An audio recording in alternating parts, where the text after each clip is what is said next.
Mga pare chong, habang sarado pa yung ating pakay, puntahan muna natin yung simbahan na yun. Pasok tayo. Parang sa Pilipinas lang din.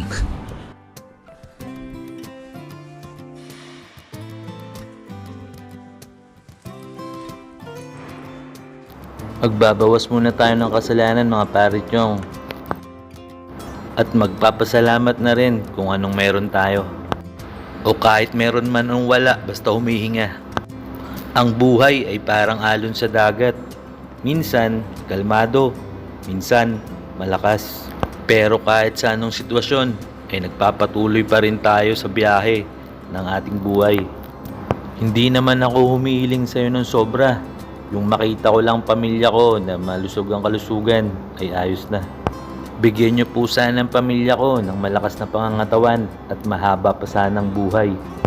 At sana ko na lumaki po sana na may takot sa inyo.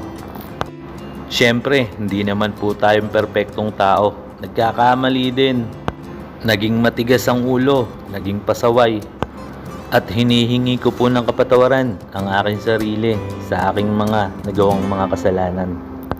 At kung ano naman po ang plano nyo sa akin, ay kayo na po ang bahala. Marami pong salamat sa lahat po ng biyaya na dumating.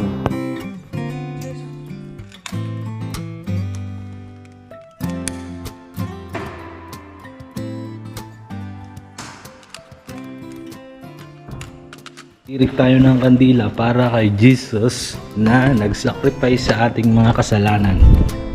At para sa mga taga Abradillo, Occidental Mindoro Country. Yun.